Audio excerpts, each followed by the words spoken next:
کیوں دیا ہے؟ راولپنڈی جلسے کے بعد جب جلسہ ہو گیا تھا تو اس کے بعد علی امین گنڈا پور کا ایک ایسا بیان آیا ہے، وہ سن کر ہمیں تو خوف پیدا ہوا ہے ہمارے دلوں میں، کہ ایک صوبے کا وزیر اعلیٰ آخر کے ساتھ اتنا سختی ہوئی ہے، آئینی طور پر اس کے ساتھ کوئی آئینی خلاف ہوئی ہے، اخلاقیات سے گرا کام ہوا ہے، ظلم و ستم ہوا ہے، آخر کیا ہوا ہے جو اس نے اتنا سخت دیا؟ اگر وزیر اعلیٰ ملک کا وزیر اعلیٰ اس طرح کا بیان دے، آپ بتائیں ملک کے لیے کیا یہ اچھا ہوگا؟ نہیں ہوگا۔ ہمیں سوچنا ہوگا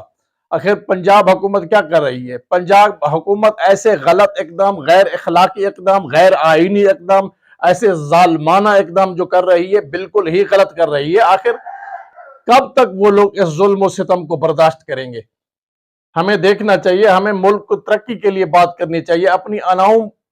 کے مینار نہیں کھڑے کرنے چاہیے، ہمیں عوام کی صورت دیکھنا چاہیے، ہمیں ملک مخدور کو دیکھنا چاہیے، ہمیں انٹرنیشنل طور پہ ریاستوں کو دیکھنا چاہیے کہ کس طرح ترقی کر رہی ہیں۔ ہم آج بچوں کی طرح لڑ رہے ہیں۔ افسوس ہے، ہم تو سنتے تھے کہ قبائل کی لڑائیاں ہوتی ہیں، قبائل میں لڑائیاں ہوتی ہیں، مضافات لڑائیاں ہوتی ہیں،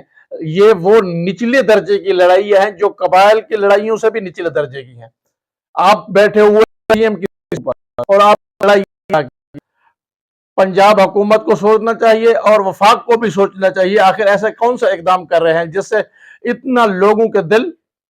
ان سے بھر گئے ہیں، اب ان سے نفرت ہونے لگی ہے۔ ایک آدمی شنید میں آیا ہے کہ راولپنڈی میں جو گولیاں برسائی گئی ہیں، ربڑ کی گولیاں جو شیلنگ ہوئی ہے، ایک پی ٹی آئی کا آدمی شہید ہو گیا ہے۔ کتنا لوگ شہید ہوں گے؟ یہ شہادت کیا آپ سمجھتے ہیں کہ شہید ہو جاتا ہے تو وہ منتشر ہو جاتا ہے؟ تو یہ آپ کی بھول ہے۔ جہاں پہ قتل ہوتا ہے وہاں پہ 100 انتقام لینے کی 100 سوچیں پیدا ہوتی ہیں وہاں پر،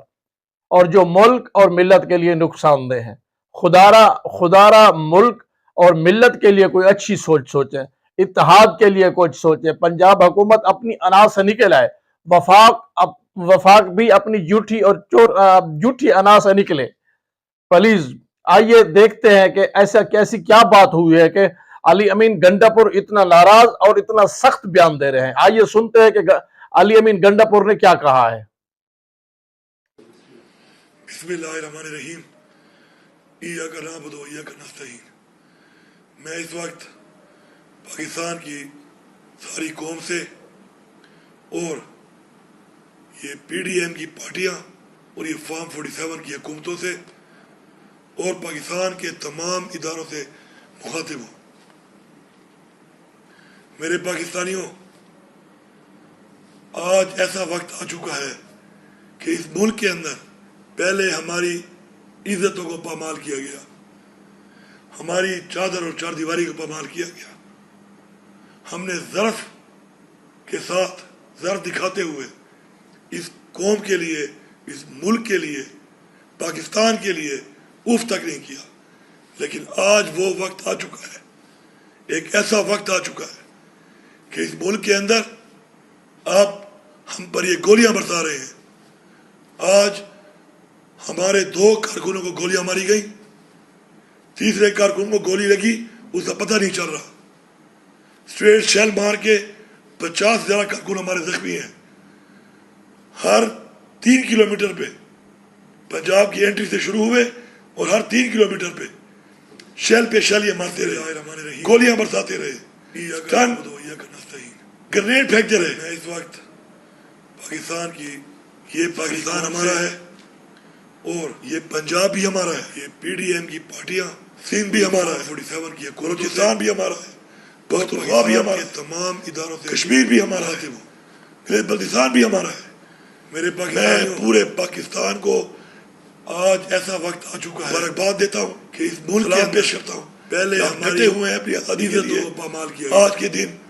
پنڈی ڈویژن کی عوام کو اور پختونخوا کی عوام کو سلام پیش کرتا ہوں،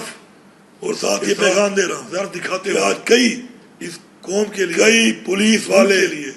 آج پاکستان کے ہتھے چڑھے، اف تک نہیں کیا۔ ہم پہ ظلم کرنے کے بعد وقت آ چکا ہے، اور میں نے ایک ایسا وقت آ چکا ریسکیو کیا کہ مجھے اندر اور ہمارے لوگوں کو ہم پر یہ گولیاں برسا رہے خیال تھا ان کے بچوں کا ان کے گھر ہمارے 2 کارکنوں کو گولیاں ماری گئی پنجاب پولیس کے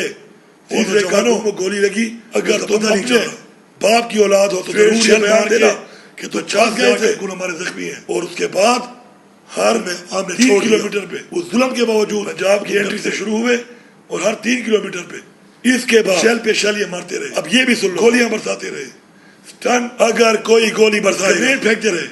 اس پہ گولی برسائی جائے گی تم ایک گولی چلاؤ گے ہم 10 چلائیں گے تم ایک ٹیئر گیس مارو گے ہم 10 ماریں گے سین بھی ہمارا ہے تم ایک لاٹھی مارو گے ہم 10 ماریں گے پختونخوا بھی ہمارا پختونخوا کے لوگوں سے کشمیر بھی ہمارا ہے تمام قبائل کے لوگ ہماری پارٹی میں ہیں میں تمام قبائل میں جرگے کرو اور یہ فیصلہ کرو بات دیتا ہوں کہ آج کوئی اور ہے تو کل تم بھی ہو سکتے ہوئے ہیں اپنی آزادی کے سب متحد ہو گئے اکٹھے ہو جاؤ اس کے بعد کی عوام ہم اگر جائیں گے اور پختونخوا کی عوام کو یہ سمجھتا ہے سلام پیش کہ پنجاب ہمارا ہے اور ساتھ یہ پیغام دیتا ہے پنجاب کی عوام ہماری ساتھ ہے کوئی یہ سمجھتا ہے پولیس والے مارے گا تو مرنے کے لیے تیار ہے ہتھے چڑھے یہ میرا واضح پیغام کرنے کے بعد دھمکی نہیں ہے اور میں نے اصلاح کی آخری وعدہ ہے کیونکہ مجھے اعلان کر رہا ہوں یہاں پر ہمارے لوگوں کو پاکستان کے تمام اداروں کو فیملی سے خیال تھا کہ اگر آپ بچوں کا ان کے گھر والوں کا اپنی قوم کی آزاد نہیں سن کے